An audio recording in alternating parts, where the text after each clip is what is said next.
इस कार्यक्रम के पुण्यार्चक हैं पदम कुमार, सीता, राजेंद्र कुमार, आशा, हुकम काका, प्रकाश जैन, छाया, प्रतीक, साक्षी, वैभव, वंदिता, हरसोरा परिवार, Dadabari, Kota, Rajasthan. Jainco enterprises private limited, 592, welcome tower, Dadabari, Kota, Rajasthan एवं AA क्लास कॉन्ट्रैक्टर्स।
पंच परमेष्टि भगवान की जय हो। आचार्य श्री गुरुवर कुंद कुंद महाराज की जय हो। आचार्य श्री गुरुवर विद्यासागर महाराज की जय हो। परम पूज्य मुनिवर श्री 108 सुधा सागर जी महाराज की जय हो। तलवाड़ा बांसवाड़ा से डॉक्टर अमित जैन की जिज्ञासा है, गुरुवर एक किसान को खेती करने पर जीव की हत्या का दोष नहीं लगता, तो क्या एक वकील को वकालत में झूठ को सच साबित करने का, जिससे इतने गरीब और सही लोग गुनहगार बन जाते हैं? एक तरह वकालत करना पेशा है, फिर यहाँ कर्म सिद्धांत इस वकील के साथ किस तरह का फैसला करेगा?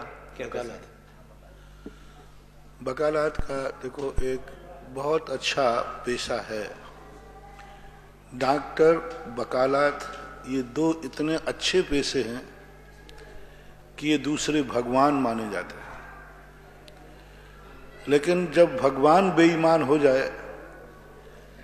तो इतने खतरनाक पेशे हैं कि इनसे बड़ा राक्षस और दानव दूसरा हो नहीं सकता। डॉक्टर और वैद्य को भगवान कहते हैं, सेकंड गॉड। लेकिन यदि ये विद्रूप हो जाए तो कितना पाप, कितना अनर्थ कर सकता है। इसी प्रकार वकील एक बहुत अच्छा धंधा है। यदि वो न्याय पक्ष में जावे, सत्य पक्ष को जिताने के लिए वकील हो। वकीलों का इसलिए रखा गया था कि अन्याय न हो, सत्य का पक्ष हो, सत्यवान की विजय हो, इसलिए रखा गया था। ये नहीं कि कोई तुम्हें हत्या करने के बाद पहुंच जाए, वकील साहब आप तो मुझे किसी प्रकार बरी कराओ। वास्तविक जो वकील होगा वो ऐसे केस नहीं लेगा। वो कहेगा स्पष्ट, जब आप अपराधी हैं तो मैं अपराधी को बरी नहीं कराऊंगा। आज तो नियम बन गया, दोनों को वकील मिल रहे हैं। मर्डर किया है उसको भी वकील है, और जिसका हुआ है उसका भी वकील है। दोनों वकील लड़ रहे हैं और दोनों एक दूसरे के लिए वो कर रहे हैं, और सब वकील बेईमान हो गए। मान लीजिए कोई कहे महाराज ये हत्यारा का वकील लड़ रहा है हत्या के पक्ष में, मैंने कहा वही केस तुम्हारे पास आता तो बोले मैं भी लड़ता। तो आज वर्तमान में जो वकील का पेशा हो गया है वो इस पे हो गया, मेरे पास जो भी फाइल लेके आएगा मैं उसको जिताऊंगा। और वो भी जान रहा है कि हत्यारा है, ये चोर है, लेकिन चूंकि उसने उसको फीस दी है, वकालत की है, तो वो उसको बरी कराएगा, और जिसके साथ गलत हुआ है, मर्डर हुआ है, उसको झूठा सिद्ध करा देगा। यानी इस प्रकार के झूठे केसों को जिताना ये सुपारी देने वाले हत्यारों से कम नहीं है। एक ने किसी सुपारी देकर के किसी की हत्या कराई और एक वकील ने हत्यारे को बरी कराया, दोनों में कोई अंतर नहीं। वकील को मालूम है कि यह हत्यारा है, इसने हत्या की है, लेकिन चूंकि वो उसको फीस दे रहा है तो वो उसको बरी कराने के थोड़ा, वो फीस नहीं है, वो एक मर्डर केस की सुपारी है। ऐसे वकीलों की स्थिति तो दुर्गति होती है। एक बहुत अच्छा जोक पढ़ा था कहीं हमने कि एक बार स्वर्ग में और नारकियों में, नार देवियों में झगड़ा हो गया, तो वो केस अदालत में पहुंचा, तो दोनों अपनी अपनी सफाई दे रहे थे। तो मजिस्ट्रेट ने निर्णय दिया, ब्रह्मा जी ने, कि ऐसा करो, तुम दोनों अपने अपने वकील करके लाओ, तुम लोग बहस करके जानते नहीं हो, वकील लाओ। तो सारे नारकी नाचने लगे और स्वर्ग के देवता सारे उदासीन हो गए। लोगों ने कहा, भाई नारकी क्यों नाच रहे हो? बोले, सारे वकील तो हमारे पास है, नरकों में है। दुर्गा बोले, एक भी वकील ऊपर नहीं गया। तो उस जोक में यह कहने का था कि आज अन्याय को जिताने के लिए वकील होते हैं, अन्याय पक्ष को जिताते हैं। अन्याय पक्ष को जिताना उतना ही अपराध है जितना कि अपराध करने वाले का, दोनों में कोई अंतर नहीं है। इसलिए वकालत का धंधा, मैंने पहले ही कहा, बहुत अच्छा व्यापार है। सेकंड भगवान है, न्याय दिलवाता है, लेकिन यदि वो अन्याय के पक्ष से लड़ रहा है तो नियम से बहुत गलत है, बहुत ही गलत है। रामायण के अंदर वैष्णव दर्शन में आया कि हनुमान जी रामचंद्र जी के परम भक्त थे, न्याय के पक्ष में थे।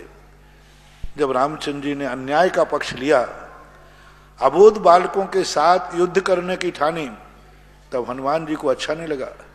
नाबालक के साथ युद्ध करने के लिए रामचंद्र जी खड़े हो गए लव कुश के लिए, ये तो ठीक नहीं। हनुमान जी तुरंत राम की सेना छोड़ करके लव पक्ष के पक्ष में खड़े हो गए। हनुमान, रामचंद्र जी कहते, हनुमान तुम मेरे दुश्मन के पक्ष में जा रहे हो। लक्ष्मण कहते हैं कि हनुमान तुम क्या कर रहे हो, दुश्मन के पक्ष। बोले, मैं दुश्मन के पक्ष में नहीं जा रहा हूं, मैं न्याय के पक्ष में जा रहा हूं। मैं रावण का जमाई होकर जब आपके पक्ष में आ गया, रावण से उनके बहुत अच्छे संबंध थे, जैन दर्शन के अनुसार रावण के पक्ष में थे वो, उनके पिताजी वगैरह सब जैन दर्शन में उनका संबंध, पहले विद्याधर लोग थे तो संबंध थे। जब मैं न्याय के पक्ष में, आपके पक्ष में आ गया, अपनी जाति विद्याधर का विरोध किया, तो फिर मैं आपके पक्ष में नहीं, आप अन्याय कर रहे हैं। ये थे सत्य की जीत। हनुमान ने वहां संदेश दिया कि चाहे वो तुम्हारे पक्ष में केस आया हो, अपराधी को बचने नहीं देना चाहिए, बल्कि ये करना चाहिए कि अपराधी यदि तुम्हारे पास फाइल लेने आया है तो फाइल ले लो, लेकिन ऐसी बात करो जिससे उसको सजा हो जाए। अपराधी को बरी कराना सबसे बड़ा अपराध है, इसलिए वकील लोगों को ध्यान रखना चाहिए, बहुत बड़ी गलत चीज है। बिंदिया जैन इनकी जिज्ञासा है, महाराज श्री, एक इंद्रिय जीवों का अकाल मरण भय व संक्लेश के कारण होता एक और वकील के संबंध में सन 1986 की संभवतः 86 या 88 की घटना है। एक मुंगावली गांव है, वहाँ एक बाबूलाल जी वकील साहब थे। उन्होंने अपना एक संस्मरण सुनाया था कि वो वकील थे, तो एक व्यक्ति गांव का था, उससे कह रहा, देख तुझे एक गवाह देना है। तो बोले, साहब दे तो दूंगा, लेकिन वहाँ वो जब गीता लाएंगे, शास्त्र होता ना, शास्त्र पे हाथ रख के कहो कि मैं जो बोलूंगा वह है सत्य बोलूंगा, तो फिर मैं साची बोलूंगा, झूठ नहीं बोलूंगा। तो वकील कह रहे थे, मूर्ख, अंटी बांध करके छू लेना, फिर उसमें कोई दोष नहीं लगता। उनकी माँ सुन रही थी, माँ ने कहा, बेटा आज से मैं तेरी कमाई का अन्न नहीं खाऊंगी। तुम एक देहाती गांव के लिए झूठा सिखा रहे हो कि अंटी बांध के छू लेना, लेकिन झूठ बोलना, मैं तेरी कमाई नहीं खाऊंगी। बाबूलाल ने बताया था कि भाई मुझे उस समय माँ ने ऐसी फटकार लगाई कि बहुत ज्यादा। तो वकील लोगों को थोड़ा सावधान रहना चाहिए नहीं तो इस वकील जैसा पाप और वकील जैसा धर्म दुनिया में नहीं है। बिंदिया जैन की जिज्ञासा है, महाराज श्री, एक इंद्रिय जीवों का अकाल मरण भय व संक्लेश के कारण होता है, तो उनको किस प्रकार का भय और संक्लेश होता है? एक इंद्रियों का जीव संक्लेश के कारण ही नहीं होता, आघात के कारण होता है। अपन जैसे चलते हैं, गाड़ी चल रही है, कितने वायु का जीवों को धक्का लग रहा है। पृथ्वी पर अपन चल रहे हैं, धक्का लग रहा है। वनस्पति को अपन काट देते हैं, तोड़ देते हैं। तो ऐसी बात नहीं कि संक्लेश से संक्लेश से ही उनको मरण होता है, ऐसी बात नहीं। सूक्ष्म निगोदिया जीवों की बात करो। सूक्ष्म निगोदिया जीव जो होते हैं वो ना तो किसी से बाधित होते हैं, ना किसी को बाधित करते हैं। उनका जो मरण होता है वो उनके संक्लेश परिणामों से होता है, क्योंकि उनके भी कर्मों में तीव्र और मंदता आती है। जब कर्मों में तीव्रता आती है तो उनको भी संक्लेश होता है, क्योंकि उनके परिणाम भी एक समान नहीं रहते। असंख्यात प्रकार के परिणाम हैं निगोदिया जीव के। एक श्वास के 18वें भाग प्रमाण उनकी आयु है, उसमें असंख्यात समय होते हैं। तो असंख्यात समय में असंख्यात प्रकार के परिणाम हैं, उनमें भी तीव्र और मंद होते हैं। जब तीव्र कर्म का उदय आता है सूक्ष्म निगोदिया जीवों का, तब उनके परिणामों में संक्लेश हो जाता है। जयपुर से उषा किरण जैन की जिज्ञासा है, महाराज श्री, गोमटसार जीवकांड व गोमटसार कर्मकांड किस अनुयोग के ग्रंथ माने जाते हैं? कृपया समाधान। उज्ज्वल समंत्रभद्र महाराज के अनुसार, रत्नकर्ण श्रावकाचार्य के अनुसार यदि लिया जाए तो ये द्रव्यान युग का ग्रंथ है। क्योंकि द्रव्यान युग के विषय का जीवा जीव तत्व बंध मोक्ष उत्साह द्रव्यान युग मर्थाख्यानम, इस प्रकार से द्रव्यान युग की जो परिभाषा उन्होंने बनाई, जीव अजीव आश्रव बंध शंबर निर्जरा आदि, इनका वर्णन जिसमें होता हो वे सब द्रव्यान युग के ग्रंथ कहलाते हैं। द्रव्यान युग के 3 भेद करना, एक सिद्धांत, एक न्याय और एक अध्यात्म। तो न्याय में न्याय शास्त्र भी जितने भी हैं ये सब द्रव्यान युग में आए, क्योंकि उसमें जीव अजीव की सिद्धि है।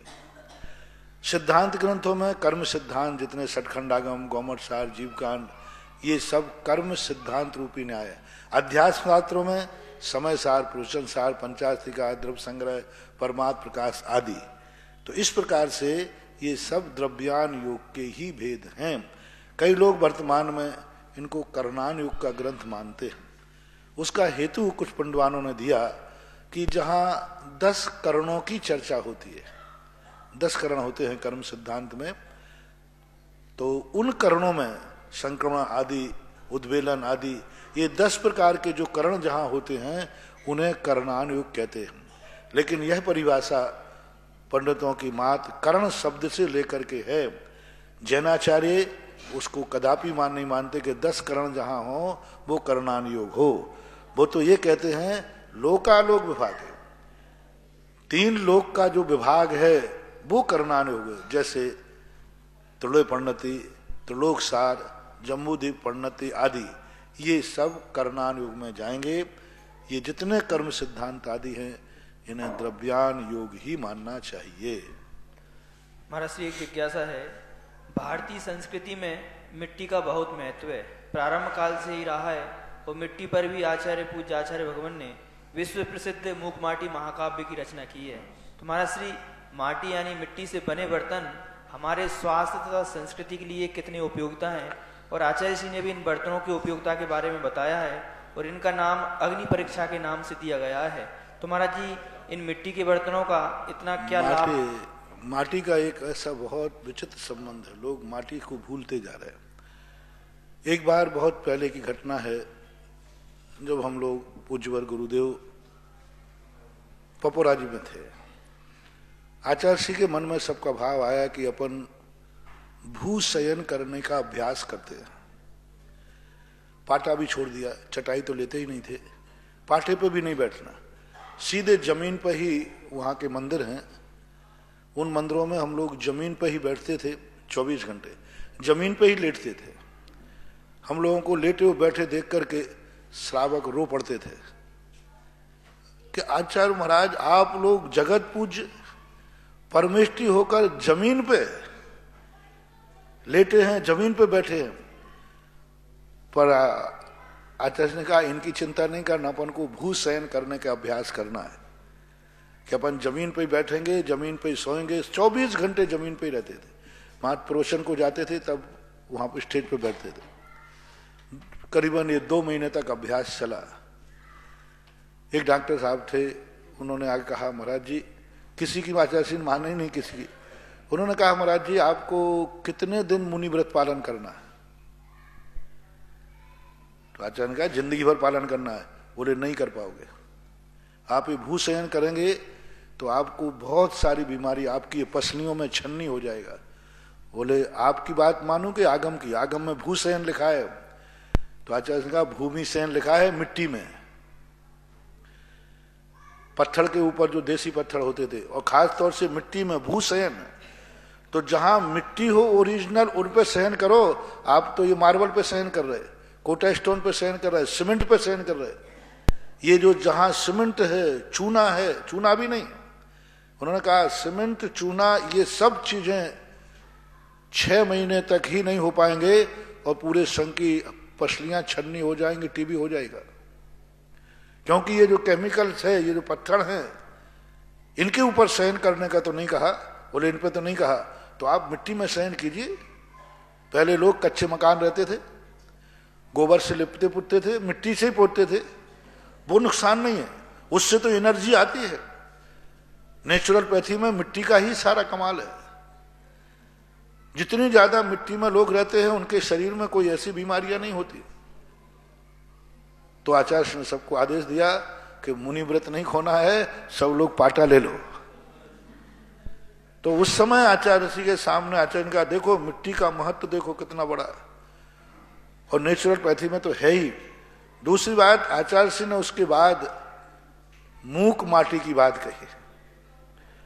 मूक माटी ही लिख डाली, और माटी में बहुत, माटी में खेलना, माटी में सोना, माटी के बर्तनों में खाना बहुत बढ़िया है। ये आज जितने बर्तनों में खा रहे 50% तो बीमारी इसी में हो रही। आज सारे कुकर किसके हैं? एल्युमिनियम के। ज्यादातर कुकर किसके होते हैं? और एल्युमिनियम अभिशाप है, भूखे मर जाना, बिना सब्जी की रोटी खा लेना। लेकिन एल्युमिनियम की कढ़ाई, एल्युमिनियम का कुकर, एल्युमिनियम के किसी भी बर्तन में रखी हुई वस्तु ग्रहण नहीं करना, यहां तक कि सूखी वस्तु भी नहीं। आप लोगों के घरों में एल्युमिनियम के डिब्बे होते हैं, उनमें वस्तुएं रखी रहती हैं, बहुत अभिशाप है, जहर है। एक बार एल्युमिनियम के साइड इफेक्ट के संबंध में एक लेख पढ़ा था, हाँ ब्यावर में कहीं पढ़ा था, तो एक लेख पढ़ा था साइड इफेक्ट, बहुत खतरनाक चीज है। प्राय करके हर घर में एल्युमिनियम की कोई ना कोई चीज होगी। ज्यादातर कढ़ाइयां ज्यादा होती हैं, कुकर तो आजकल उसी के बनते हैं, आजकल स्टील के भी आ, लेकिन ज्यादा वो सस्ता पड़ता है, हल्का होता है। सबसे शुद्ध चीज है मिट्टी का बर्तन, या तो सोने, चांदी, तांबा, 3 चीज। पहला सबसे चीज है सोने के बर्तनों में सोने की कढ़ाई, सोने का कुकर, ये सब बढ़िया। पर दूसरे नंबर पर चांदी है, तीसरे नंबर पर तांबा है, और नहीं तो ये सब चीजें दुर्लभ हैं, महंगी हैं। तांबा भी महंगा पड़ता है, दुर्लभ है, उसको बनाने में उसकी कठिनता के कारण से हर चीज उसकी नहीं बन पाती है, महंगी पड़ती है। सबसे बढ़िया है मिट्टी का। पूज्य रविशरण महाराज ने श्री पद्म पुराण के अंदर एक महामुनिराज ने नियम लिया, विधि ली कि जो राजा के राजकुमार वनवास में मिट्टी के बर्तन में भोजन करते हो, मिट्टी के बर्तन का बना हुआ भोजन हम ग्रहण करेंगे। इसका अर्थ है कि मिट्टी का बर्तन इतना शुद्ध है कि मुनिराज भी उसका बना हुआ आहार ग्रहण कर सकते हैं। और वो पद्म पुराण के अंदर पढ़ लेना पूरा नहीं। तो वहां जाकर के वन में रामचंद्र जी स्वयं अपने बर्तन बना करके, वहां बर्तन सूख रहे थे, तो उन्हीं बर्तनों को देख करके उन महाराज का आहार हुआ। तो आगम के अनुसार मिट्टी का बर्तन सबसे ज्यादा आजकल जो तुम फ्रिज के पानी पीते हो ये सब नुकसानदायक है। मटके का पानी मटके का पानी होता है, उसका जो स्वाद होता है अलग ही ढंग का होता है। और मात्र एक ही कारण के संदेह था कि यदि इनमें दाल सब्जी दूध दही रखा जाए तो ये सोख लेते हैं, फिर दूसरे दिन ये काम नहीं आ पाएंगे। लेकिन वो भी ये जो अभी जो बर्तन बना के लाए, ये बर्तनों में चीनी मिट्टी जैसे बर्तन है। पहले आप लोगों ने पुराने जमाने में चीनी मिट्टी के बर्तन चलते थे, चीनी मिट्टी के, वो चीनी मिट्टी बर्तन जैसे चिकने बर्तन होते थे, वो भी मिट्टी थी, चीनी मिट्टी कहलाती थी। उनमें कोई भी चीज खराब नहीं होती थी, वो साफ भी हो जाते थे। इसी प्रकार उसी चीनी मिट्टी के रूप जैसा सादा मिट्टी के लिए बिना कोई करेगा गोबर मिला दिया, लीद मिला दी, नहीं, इनसे पूरी चर्चा हुई। मात्र सामान मिट्टी है, इसमें मात्र हाथ की सफाई है। ओम शांति। हर व्यक्ति ये पूछता है मेरे से कि महाराज हमारे यहाँ भी लाल पत्थर की मूर्ति है और आमा में भी लाल पत्थर की मूर्ति है, शांतिनाथ भगवान, ये इतने क्यों चमक रहे? इन्होंने कौन सा पॉलिश लगाया? कौन सा? अभी रुको बता रहा, इन्होंने कौन सा पॉलिश लगाया? तो मैं कहता हूं कोई पॉलिश नहीं लगाया, हाथ की सफाई है। ये प्रतिदिन यहाँ के 2-4 बच्चे 2-2 घंटे भगवान की मूर्ति को साफ करते हैं, कपड़े से, सूखे कपड़े से, गीले कपड़े से। ये बफिंग है। इसी प्रकार से ये जो बर्तन हैं, इन्होंने कुछ नया नहीं डाला, इन्होंने कोई केमिकल नहीं है, मात्र हाथ की सफाई। इनको बनाने के बाद जितना ये रगड़ते गए, शांतिनाथ भगवान चमकते गए।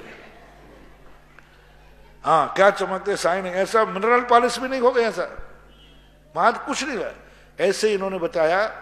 पूज्य आचार्य महाराज के पास भी गए थे, वहां से प्रूव, आचार्य ने इनका नाम दिया अग्नि परीक्षा, अग्नि परीक्षा, अग्निपथ, ऐसा।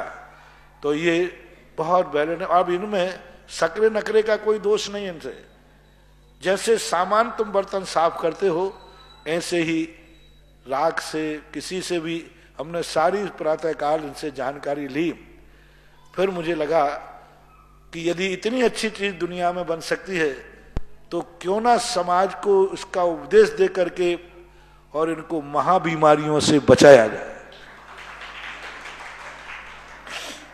क्योंकि आज जितनी बीमारियां फैल रही हैं मिट्टी के बर्तनों का उपयोग करके, और गजब इन्होंने सारी चीजें मिट्टी की बना डाली, यहां तक कि बोतल भी। हाँ, आप दिखा दो, आप सारी कढ़ाई भी हरियाणा के हैं, हरियाणा का, हाँ, रोहतक। आचार्य सिंह पास ले गए, आचार्य सिंह ने पूरे संघ में इस बर्तन का बना हुआ हार लिया। आज तो मुझे भी थोड़ा सा कुछ पाद प्रक्षालन कहीं लाए थे, एक बर्तन लाए थे। अने संघ में आचार्य सिंह का पूरा संघ इस बर्तनों का बना हुआ भोजन ग्रहण करने लगा। और आप लोग ग्रहण करें या नहीं करें, कम से कम साधु संतों को तो इन्हीं बर्तनों में खिलाओ। कुकर है, कुकर। जैसे आप लोग वो जो बर्तनों में खाते ना, वो बर्तनों में तो हम लोगों को तो कोई, आपको तो कोई भी एंटीबायोटिक दवाई दे दे, हम लोग क्या एंटीबायोटिक लेंगे? तो ये बहुत बड़ा अच्छा कार्य किया। जितना देसी अपने देश में, ओम शांति। आज सबसे बड़ी चीज है, विदेशी माल की उपेक्षा करो, देसी माल को ग्रहण करो। आचार्य महाराज कह रहे हैं ना, विदेशी कपड़े मत पहनो, देसी कपड़े पहनो, हाथ करगा के अपने यहाँ देसी। विदेशी कपड़े मत पहनो, ये बीमारी के कारण है। ये विदेशी बने हुए बर्तनों में मत खाओ, अपने देसी मिट्टी के बर्तनों में खाओ। इसका एक मजा अलग है, स्वास्थ्य के लिए भी और उसके स्वाद के लिए भी। इन्होंने बताया कि दोनों के बने हुए स्वाद ले ले, वही सामान आप एल्युमिनियम में, स्टील में बनाए और वही इसमें बनाए, बहुत अच्छा। मेरा इसलिए मात्र समर्थन है कि आज जितने भी बीमारियां फैल रही हैं उनसे बचने के उपाय में यदि ऐसी चीजों को प्रोत्साहन दिया जाता है तो शायद हमारे देश की बहुत सारी महाबीमारियों से बच सकते हैं। आज के जिज्ञासा समाधान कार्यक्रम में आप सभी का हार्दिक स्वागत, अभिनंदन। प्रथम जिज्ञासा के लिए महावीर जी बीजवाड़ केकड़ी, इनके पश्चात तैयार रहेंगे प्रेमलता जी जैन इंदौर।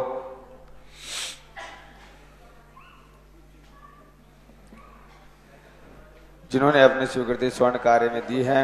रुक्मणी देवी जी टोंक वालों ने, महिमा रोहन जी जैन सह परिवार दिल्ली वालों ने, साथ ही महेश निशा निपुण शिल्पी वैभव जी जैन सह परिवार दिल्ली वालों ने स्वर्ण कार्य में अपने परिवार की तरफ से स्वीकृति दी है। महानुभाव और भी जिन किले के भाव बने, आप अपने परिवार की तरफ से स्वर्ण कार्य में अपना सहयोग प्रदान कर सकते हैं। जिज्ञासा के लिए महावीर जी बीजवाड़। हे मेरे आत्म प्रदेश के भगवान सुधा सागर जी महाराज को सशत नमन।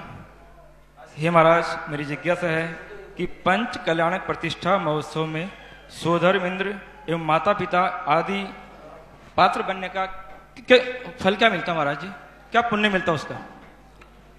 मैं बहुत बार बता चुका हूँ, सौधर्मेंद्र आदि पदों को प्राप्त करने से, क्योंकि पूज्यवर शुभचंद्र महाराज ने लिखा है कि जब व्यक्ति बहुत बार जो बनना होता है वो पहले धारणा से बनता है, इसलिए जब ध्यान किया जाता है तो बहुत बार पिंडस्थ पदस्थ रूपस्थ रूपातीत ये ध्यान किए जाते। साधु पहले कई बार सिद्ध बन चुकता है, ध्यान में ध्यान करता है पिंडस्थ पदस्थ रूपस्थ रूपातीत, और रूपातीत ध्यान में वो शरीर को जला देता है, कर्म को जला देता है और सिद्धालय में जाके पहुंच जाता है। ऐसा वह हजारों असंख्यातों बार उपयोग से सिद्धालय पहुंचता है, बाद में उसको साक्षात सिद्धत्व मिलता है।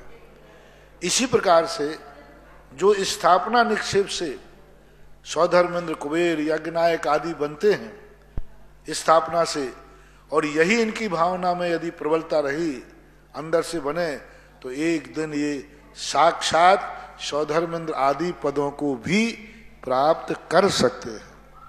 क्योंकि भगवान के पंचकल्याण करने का नियोग है, अन्य विधानों में नियोग नहीं है, लेकिन पंचकल्याणक में तो सौधर्मेंद्र आदि इंद्रों का नियोग है।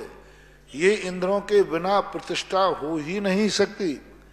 पूज्यवर जयसेन स्वामी ने प्रतिष्ठा पाठ में स्पष्ट लिखा कि सौधर्मेंद्र आदि इंद्रों की उपस्थिति अनिवार्य है, उसके बिना प्रतिष्ठा नहीं होगी। क्योंकि सारी क्रियाओं में सौधर्मेंद्र की भूमिका कुबेर का कुबेर के स्थान पर है, लोकांतिक लोकांतिक स्थान पर है। हर इंद्र का कोई ना कोई नियोग होता है। ये सारे नियोग मिल जाने के बाद ही ये मूर्ति प्रतिष्ठित होती है। तो अब जिन लोगों ने इंद्र बन करके, माता पिता आदि पात्र बन करके जो भावना भाई है, जिस मूर्ति को प्रतिष्ठित किया है, जितनी मूर्तियों को प्रतिष्ठित किया है, वे मूर्तियां जहां जिस मंदिर में बैठेंगी और जितने लोग उसका पूजन अभिषेक करके लाभ लेंगे, वो सारे लाभ का कमीशन शेयर उसके खाते आएगा जो उस पंचकल्याणक में पात्र बने थे। अब सोच लीजिए। नमस्ते महाराज जी।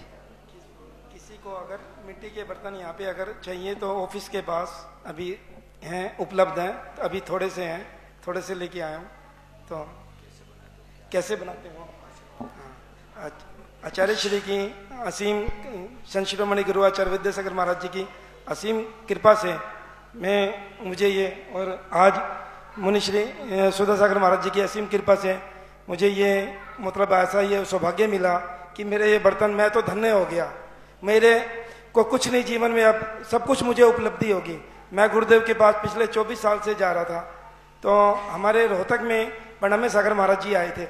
उन्होंने, मैंने एक गिलास और एक प्लेट बनाई थी, उनको आहार दिया शुरू में, तो वो देखा, उन्होंने ही फिर आगे प्रेरणा दी मेरे को कि अनिल आप आगे बढ़ो।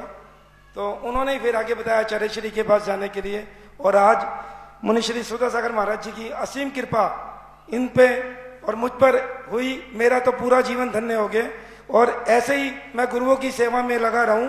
मुझे इसमें कोई भी मतलब कमाने का मेरा कोई भाव नहीं है। मेरे 2 लड़के हैं, दोनों इंजीनियर हैं और अच्छे जॉब में लगे हुए हैं, और मेरा सब नियम है, पूरा सब गुरुदेव की कृपा से है। सब महाराज जियों ने सब बोला वहां पे जाके कि इनका नाम दीजिए, तो सब फिर आचार्य श्री ने इनका स्वयं नाम कहते, मिट्टी ने जब अग्नि को पूर्ण रूप से अपना समर्पण कर दिया तो उनका नाम अग्नि परीक्षा दे दिया। और ये बर्तन कोई भी यूज करने में, जैसे अपन घर में बर्तन जैसे साफ करते हैं वैसे ही यूज करें। इनको कोई अगर 1-1.5-2 फुट से भी घेर देंगे तो टूटेगा नहीं। पूरा 1100 डिग्री टेम्परेचर के ऊपर इसको किलन में अंदर फायर किया हुआ है। कोई चीज इसके अंदर मिक्सिंग किसी तरह की ISI भी है, पूरा ISI है। तो ये गुरुदेव ठीक। प्रेमलता जी जैन इंदौर, इनके पश्चात तैयार रहेंगे सुरेश जी पाटनी निवाई। हे स्वामी गुरुदेव, आपके आशीर्वाद से जो शास्त्र दान की महिमा बताई थी, जिसमें जिन्होंने अपनी स्वीकृति दी थी, ओम शांति, जिसमें जिन्होंने शास्त्र दान में अपनी स्वीकृति दी थी, वो पूछ रहे हैं कि अब हमने तो जो राशि बोल दी वो तो हम देंगे, अब अगर हम इसको शास्त्र प्रकाशन में या 12 वर्ष में, जैसा कि आपके मुखारबिंद से उस दिन सुना था। देखो, जिनके ज्ञान दान के भाव हैं उस दिन तो वो शास्त्रीय परिषद वालों का जो विदाई होता है, पंडित जाते हैं, उनको हम एक शास्त्र भंडार साथ में देते हैं। वो तो एक सीमित संख्या है, लेकिन यदि आपको और भी ज्ञान दान देना है तो अभी 12 वर्षीय पाठ्यक्रम चलता है। उनमें सैकड़ों लोग ऐसे होते हैं जो साहित्य नहीं खरीद पाते। एक साथ 400-500 रुपए का आता है, एक पुराण नहीं खरीद पाते, तो उनको आप अपने तरफ से शास्त्र भेंट कर सकते हैं। अथवा जो संस्थान में शास्त्रों का प्रकाशन होता है, जिससे प्रतिवर्ष 200 छात्र अध्ययन करते हैं, तो वहां से जो प्रकाशन होने वाले शास्त्र हैं उनमें भी आप अपना ज्ञान दान दे सकते हैं। क्योंकि श्रमण संस्कृति संस्थान से प्रकाशित जो साहित्य है वह नियम से उसे 200 लोग तो कम से कम पढ़ेंगे ही पढ़ेंगे, क्योंकि वो वहां पढ़ना ही है, कोर्स में है। और अन्य साहित्य तुम प्रकाशन करके मंदिर में विराजमान कर दिया, शायद कोई ना पढ़े, लेकिन वहां तो पढ़ना ही पढ़ना है। और अभी जो 12 वर्षीय कोर्स है, तो आप जो भी शास्त्र प्रकाश भेजेंगे वो कम से कम 5000 लोग तो पढ़ेंगे ही पढ़ेंगे, क्योंकि उनको कोर्स में है, उनको अध्ययन करना है साल भर के अंदर। तो आप उसमें भी किसी प्रकार से ज्ञान दान की स्थिति दे सकते हैं, कोई बाधा नहीं। चले। हे स्वामी, मेरे और मेरे परिवार की ओर से आपके चरणों में त्रिवार नमोस्तु नमोस्तु नमोस्तु। महाराज श्री, मेरा ये प्रश्न है कि कुभोग भूमि में जो जीव उत्पन्न होते हैं, कहते हैं कि उनके कान हाथी जैसे होते हैं, उनकी नाक भी हाथी की सूंड जैसे होती है, उनकी आंख एक ही होती है, और वो वहाँ तो कौन सा कर्म ऐसा क्या कार्य करते हैं जो वो इस वहाँ जाके उत्पन्न होते हैं? पूज्यवर नमी चंद महाराज ने श्री त्रिलोक सार के अंदर कुभोग भूमि के बंद का कारण कहा कुलिंगियों और कुपात्रों को दान देना। उन्होंने स्पष्ट लिखा, जो कुलिंगी होते हैं, कुपात्र होते हैं, ऐसे साधुओं को जो दान देता है वो कुभोग भूमि में जाके जन्म लेता है। इसलिए दान देने के लिए उन्होंने महत्व बताया कि दान देते समय सोचना चाहिए कि ये पात्र है कि कुपात्र है। कुपात्र को दान देना, भोग भूमि तो मिलेगी, वहां पर बहुत कोई बीमारी नहीं है, कुछ नहीं, लेकिन सेब त्रियंशों के होते हैं, आधा शरीर मनुष्य का, आधा त्रियंश का। खाने को मिट्टी मिलती है, मिट्टी ही खाते वो लोग, लेकिन इतना पक्का है वहां की मिट्टी तुम्हारे यहाँ का कोई भी गुलाब जामुन उसके बराबरी नहीं कर पाएगा। हाँ, ये तो पक्का है। कोई भी मिठाई आपकी उतनी स्वादिष्ट नहीं होती, लेकिन मिट्टी तो मिट्टी ही होती है, स्वादिष्ट होती है, अच्छी होती है, लेकिन वो नाम मिट्टी है तो मिट्टी है, क्योंकि वहां कल्प वृक्ष नहीं होते। भोग भूमि में कल्प वृक्ष होते हैं, कुभोग भूमि में कल्प वृक्ष नहीं होते। गुफाएं होती हैं, कंदराएं होती हैं, उन कंदराओं में से माटी निकाल करके वो खाते हैं, यही उनका भोजन होता है। इसलिए कुपात्रों को दान देना बहुत खतरा है, नहीं देना चाहिए। नमोस्तु महाराज जी, नमोस्तु महाराज। राजेंद्र कुमार जी जैन, इनके पश्चात तैयार रहेंगे मंजुलता जी जैन, जिन्होंने 21,000 रुपए की राशि के माध्यम से 1 माह तक निरंतर अपने परिवार के नाम से आरती होती रही, उसमें अपनी भावना प्रेषित की है। चंद्र कुमार जी, आशा जी, आस्था जी जैन सह परिवार दमोह वालों ने अपनी स्वीकृति दी है जिज्ञासा के लिए। परम पूज्य मुनि 108 सुधा सागर जी महाराज के चरणों में नमोस्तु नमोस्तु। परम मुनि, मेरी जिज्ञासा है कि शांति धारा से संबंधित है, शांति धारा से संबंधित है। शांति धारा जैसे मूल नायक की एक बार हो गई तो क्या पुनः हम थोड़ी देर बाद, या इच्छा है मेरी तो मैं क्या पुनः कर सकता हूँ क्या? शांति धारा यदि मूल नायक भगवान की एक बार हो गई तो थोड़ी देर बाद दोबारा कर सकते हैं क्या, अगर इच्छा हो गई तो? दूसरा आदमी नहीं करना चाहिए, लेकिन कोई विशेष परिस्थिति, कोई अपवाद मार्ग होता है तो कई बार करना भी पड़ती है। नहीं, परिस्थिति रोजाना का नियम है कि रोजाना का नियम है कि शांति धारा नहीं, रोजाना नहीं होना चाहिए। कई बार, एक बार जैसे अभी गत वर्ष नारेली में था, मुनिसुब्रतनाथ भगवान का इतना बड़ा जलसा हुआ कि दिन भर में मुझे उन भगवान की 5 बार शांति धारा कराना पड़ गई, क्योंकि एक एक बार में 10-10, 20-20, 25-25 लोग थे। एक बार इतने लोग मूल नायक की शांति धारा करने के नाम आ गए कि वहां खड़े ही नहीं हो सकते। 4 लोग खड़े हो जाओ, 8 लोग खड़े हो जाओ। अंतोगत्वा एक बार कराने के बाद पुनः जो शेष लोग थे उनको कराना पड़ी। तो ये आपातकाल कहलाती है। आपातकाल को मार्ग नहीं मानना चाहिए, सही यही है, एक बार ही होना चाहिए। तो फिर दूसरी मूर्ति का कर लें, दूसरे भगवान का कर लें शांति धारा। हमारे पक्ष में तो एक बार ही भगवान का अभिषेक पूजन मंदिर में होना चाहिए, बाकी मर्जी है, क्योंकि कोई मानने और समझने को तैयार नहीं है। अच्छा, होना नहीं चाहिए। और किस तरफ खड़ा होकर के करना चाहिए, मूर्ति के बाईं तरफ या दाईं तरफ? कोई भी तरफ करे, ऐसा आगम में कोई उल्लेख नहीं मिला है किस तरफ खड़े होना। नमस्ते। मंजू लता जी जैन, इनके पश्चात तैयार रहेंगे राजेंद्र जी जैन। जिनको भी अग्नि परीक्षा माटी के बर्तन लेने हो, मोबाइल नंबर हम यहाँ से बोल रहे हैं, आप सीधे उनसे संपर्क कर सकते हैं। 8708167924। पुनः सुने, 8708167924। इन नंबर पे आप अपनी सीधी बुकिंग करवा सकते हैं, जिनको भी माटी के बर्तन चाहिए। जिज्ञासा के लिए मंजू लता जी जैन। गुरुदेव के चरणों में नमोस्तु।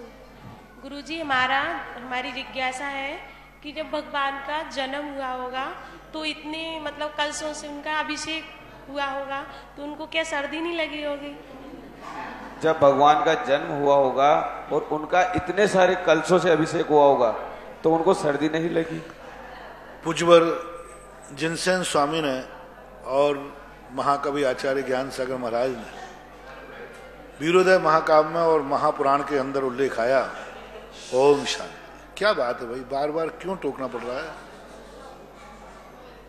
तो वहां पर उन्होंने उल्लेख किया है कि घड़े के कलश, एक कलश 48 किलोमीटर गहरा, 24 किलोमीटर चौड़ा और लगभग 8 किलोमीटर मुख वाला, लगभग ऐसा होता है। इतना बड़ा तो कोई भारत में बांध ही नहीं है। भाखड़ा नंगल बांध का पानी एक कलश में आ जाएगा, भाखड़ा नंगल का। बीसलगढ़ पानी तो तरी में घूमेगा। गांधी सागर का भी कुछ एक कलश भी नहीं भरेगा। जब ये कलश निकाल और 1000 कलश जैसे एक साथ गिरते हैं तो ऐसा गिरता है जैसे मानो साक्षात गंगा नदी की धारा बह रही हो। जिस समय वो भद भद भद करके गिरता है, लेकिन जैसे ही पांडुकशिला के नीचे देखते हैं, एक बूंद भी कहीं उस पानी की बहती हुई नहीं दिखती। कारण कहाँ चला जाता है? असंख्यात देवता, एक एक बूंद मिलती है। इतने बड़े कलश ढलने के बाद भी देवताओं को 1-2 बूंदें मिलती हैं, 1-2 बूंदें, इससे ज्यादा मिल ही नहीं पाता। क्योंकि जब भगवान का जन्म कल्याणक होता है अभिषेक, उस समय स्वर्गों के सभी देवता। जैन हुबली कर्नाटक वालों ने, सौरभ जी, संतोष जी चांदवाड़ महाराष्ट्र वालों ने, डॉक्टर सुमतु जी, भूमिका जी टोंडला गांव छत्तीसगढ़ वालों ने, स्वीटी जी जैन सह परिवार राणौली वालों ने, श्रेया जी जैन सह परिवार गुजरात वालों ने, संतोष कुमार जी जैन सह परिवार सागर वालों ने, अजित कुमार जी सह परिवार मुंबई, मुन्नी देवी सह परिवार बांदीकुई, शीतल कुमार जी जैन सह परिवार वालों ने, सोनम जी सह परिवार पटना वालों ने, सुभाष चंद्र जी सह परिवार फैजाबाद वालों ने, सुमन जी जैन सह परिवार, नरेंद्र जी जैन सह परिवार ग्वालियर, प्रीति विवेक जी जैन सह परिवार दिल्ली, गजराबाई सह परिवार, राजेंद्र जी जैन सह परिवार गुना वालों ने, श्रीमती नेहा जी जैन सह परिवार नोएडा उत्तर प्रदेश वालों ने, अनिल कुमार जी रिंकी जी जैन सह परिवार वालों ने, सृष्टि जी जैन सह परिवार मेरठ वालों ने, ओम प्रकाश जी जैन सह परिवार इंदौर, मयंक कुमार जी जैन सह परिवार ललितपुर, आरसी जी जैन सह परिवार गाजियाबाद, सिद्धांत जी जैन सह परिवार आगरा। गुरुदेव आपका अतिशय है, लिस्ट बहुत बड़ी आ गई थी। रूपाली जी जैन सह परिवार खतौली, प्रदीप जी जैन सह परिवार रेहाबाड़ी, जया विमल कुमार जी जैन सह परिवार बेंगलोर, सौरभ जी संतोष जी जैन सह परिवार जलगांव महाराष्ट्र, अमोल जी जैन सह परिवार जयपुर, सम्यक जी जैन सह परिवार मुरार, प्रमोद जी जैन सह परिवार इंदिरानगर लखनऊ, संजय जी जैन सह परिवार किशनगढ़, शशि बालाजी जैन सह परिवार जयपुर, महावीर जी जैन सह परिवार लालसोट, कविता जी जैन सह परिवार सूरत, नीरज जी जैन सह परिवार आगरा रोड अलीगढ़, गुलाब चंद जी जैन सह परिवार अजमेर, हिमांशु जी जैन सह परिवार दादाबाड़ी कोटा, सूरज देवी जी जैन सह परिवार शांतिनगर जयपुर, वीना जी जैन सह परिवार गुड़गांव, रजनी जी जैन तमिलनाडु सह परिवार, सुनील कुमार जी जैन सागर मध्य प्रदेश, मनोज सिका जैन सह परिवार यूएसए अमेरिका वालों ने 5 विद्वानों के लिए, अरिहंत जी अयान जी जैन हांगकांग वालों ने, रचिता जी जैन सह परिवार रांची वालों ने, सुरेश जी जैन सह परिवार, साथ ही नीति कलरैया खारगर गांव नवी मुंबई वालों ने सह परिवार अपनी स्वीकृति दी है। जिज्ञासा के लिए हुबली जी कर्नाटक से प्रभावती जी। गुरुदेव नमोस्तु नमोस्तु नमोस्तु। मेरा प्रश्न है कि मैं हिंदी बोलने को नहीं आता, कुछ भी नहीं गलत समझना। महाराज जी, मेरे पिताजी ने 72 में एक मंदिर बनवाया था, उसमें शिखर नहीं था और मैंने शिखर बनवा के वो उसके अंदर अनंतनाथ तीर्थंकर का मूर्ति बिठवाया है। और आपने शंका समाधान में बोला है ये मूर्ति बैठने का नहीं, शिखर में मूर्ति नहीं होना चाहिए। हाँ, शिखर के अंदर आगम के अनुसार मंदिर में शिखर में कहीं भी मूर्ति बनाने का उल्लेख नहीं है, क्योंकि शिखर का जो भाग होता है मंदिर के बाहर होता है।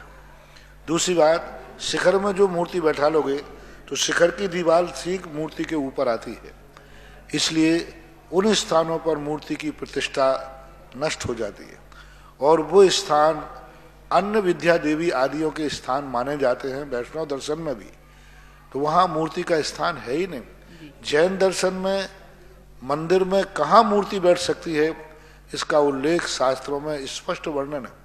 हर कहीं मूर्ति नहीं बैठ सकती, कोई साधारण देवता नहीं है, ये जिनैन देव हैं, उनका माप है, उनका नाम है, स्थान है, वहीं बैठना चाहिए। शिखरों पर जहाँ पर मूर्तियाँ रहती हैं प्रतीक के रूप में बैठाना अलग है, जो प्रतिष्ठित नहीं होती इस प्रतीक के रूप में बना दी जाती है, जिससे ये लगे कि ये जैन मंदिर है, भगवान का मंदिर है, तो उनकी प्रतिष्ठा नहीं की जा सकती। पूजनीय पंच कल्याणक से प्रतिष्ठित मूर्ति को शिखरों के अंदर नहीं बैठालना चाहिए, उसमें सभी को नुकसान है, बैठालने वाले को नुकसान है, मंदिर का भी अतिशय खत्म होता है और मूर्ति की प्रतिष्ठा तो खत्म हो ही जाती है।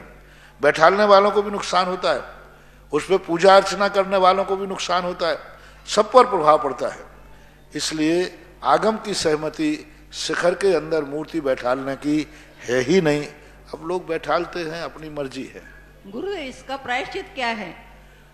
प्रायश्चित तो कुछ नहीं, मूर्ति को उठा करके और मंदिर जी में वेदी बनाकर विराजमान कर देना ही प्रायश्चित है। नमस्ते गुरुदेव। नमस्ते। ब्रह्मचारिणी विजय लक्ष्मी जी दीदी, इनके पश्चात तैयार रहेंगे अजित कुमार जी जैन, जिन्होंने आजीवन भक्तामर विधान और एक जिनभिम विस्थापित करने की अपनी भावना प्रेषित की है। श्री तन्मय जी, संगीता जी, नितुल जी, मिथिलेश जी, अशोक जी जैन सह परिवार मुंबई थाने वालों ने आजीवन भक्तामर विधान 1 कलश 11 श्रीफल की राशि के माध्यम से 1 जिनबिंब और 2 ग्राम स्वर्ण की अपनी स्वीकृति दी है। साथ ही सुभद्रा जी, जीवांशी, अव्यान जी जैन सह परिवार मुंबई वालों ने आजीवन भक्तामर विधान में, उज्ज्वल जी जैन, नीलम जी जैन, कुंजन जी जैन, सजल जी जैन सह परिवार कलकत्ता वालों ने आजीवन भक्तामर विधान में और जन्म कल्याणक के दिन 11,000 रुपए की राशि के माध्यम से जन्माभिषेक करने में अपनी स्वीकृति दी है। साथ ही पुष्पा देवी, रोहित जी सेठी सपरिवार वालों ने भी अपनी स्वीकृति दी है। जिज्ञासा के लिए ब्रह्मचारी दे दीजिए। नमोस्तु महर्षि, नमोस्तु महर्षि, नमोस्तु महर्षि। महर्षि, सबसे पहले तो बहुत कृतज्ञता पूर्वक मैं बहुत बहुत आभार अनुभव करती हूँ कि आज आपने हम सभी को पड़गहन प्रदान कर आहार दान का अवसर प्रदान किया। मैं अपने इस सौभाग्य के लिए अपने आप को बहुत धन्य समझती हूँ। महर्षि, अभी 2-3 दिन से हवा में समाचारों के माध्यम से एक ऐसी खबर है जिससे आम भारतीय बड़ा खुश है, लेकिन मैं नहीं समझ पा रही हूँ कि उस खबर को सुनकर खुश होना चाहिए कि लज्जा से सिर झुका लेना चाहिए। कौन सी खबर? खबर यह है महर्षि कि अबू धाबी UAE संयुक्त अरब अमीरात एक मुस्लिम देश है जहां की मूल भाषा अरबी है और सहायक भाषा अंग्रेजी। अभी 3 दिन पहले वहां एक आदेश हो गया, हिंदी को वहां तीसरी आधिकारिक भाषा का दर्जा प्राप्त हो गया न्यायालयों की भाषा के लिए, ताकि जो भारतीय लोग वहां पर काम करते हैं उनको वहां न्याय प्राप्त करने में असुविधा न हो। निश्चित रूप से यह एक आम भारतीय के लिए बहुत अच्छी खबर है, सुख देने वाली खबर है। लेकिन दूसरी ओर जब हम हमारे देश के न्यायालयों का, संसद का, विधानसभाओं का और कार्यालयों का माहौल देखते हैं, वातावरण देखते हैं, हर जगह अंग्रेजी का साम्राज्य, विशेष तौर से न्यायालय इस बारे में इतने दुराग्रह पूर्ण है कि उनका कहना है कि हम अंग्रेजी में ही निर्णय दे सकते हैं, हिंदी में अनुवाद उसका मिल सकता है, लेकिन निर्णय मूल भारतीय भाषाओं में नहीं दिया जा सकता। मैं नहीं समझ पा रही हूं कि इस खबर को पढ़कर खुश होना चाहिए या अपने देश में हिंदी की और भारतीय भाषाओं की इसी दुर्दशा देख करके हमें शर्म आनी चाहिए। भारत का एक सबसे बड़ा दुर्भाग्य है कि यहाँ की कोई भाषा ही नहीं है, कोई राष्ट्रभाषा नहीं, कोई भाषा ही नहीं है, क्योंकि हर प्रांत की अलग अलग भाषा है, हर प्रांत वाले अलग अलग भाषा में चाहते हैं। अब ऐसी कोई भाषा ढूंढना पड़ेगा जिसको सारे लोग एग्री कर लें। तो भारत में बहुत सालों से ये अभियान चलता आया कि एक ऐसी भाषा चुनी जाए। विश्व में ऐसा एक भी देश नहीं है जहां पर इतनी भाषाएं हों जितनी भारत में। अमेरिका, रूस, जर्मन, जापान, सब जगह की भाषाएं, ऑस्ट्रेलिया, अफ्रीका, सब जगह की भाषाओं में इतना भिन्नता नहीं है। टोन में भिन्नता होती है, शब्दों में, लेकिन भाषा होती है। भारत में इतनी भाषाएं, बहुत बार सम्मेलन हुए, आंदोलन हुए, लेकिन कोई भी भारतवासी एक भाषा को चुनने को तैयार नहीं है। अपने अपने देश की प्रांत की भाषा है, ठीक है, कोई बात नहीं। हर व्यक्ति चाहता है कि मेरी भाषा में ही सारा देश चले। कर्नाटक वाले चाहते कर्नाटक भाषा, गुजरात वाले चाहते गुजराती भाषा, हिंदी वाले चाहते हिंदी भाषा, सब अपनी अपनी भाषा चाहते कि सारा देश। अपने प्रांत में भी जो चाहते हैं मेरी भाषा में ही ऑफिस में काम होना चाहिए, लेकिन कुछ काम ऐसे होते हैं जो भारतवर्षीय होते, प्रांतीय नहीं। क्योंकि आज जो विश्वीकरण की नीति आ रही है, विश्वीकरण की नीति के कारण से कोई एक ऐसी भाषा चुनना ही पड़ेगा जो सबको समझ में आ जाए और सब मान ले।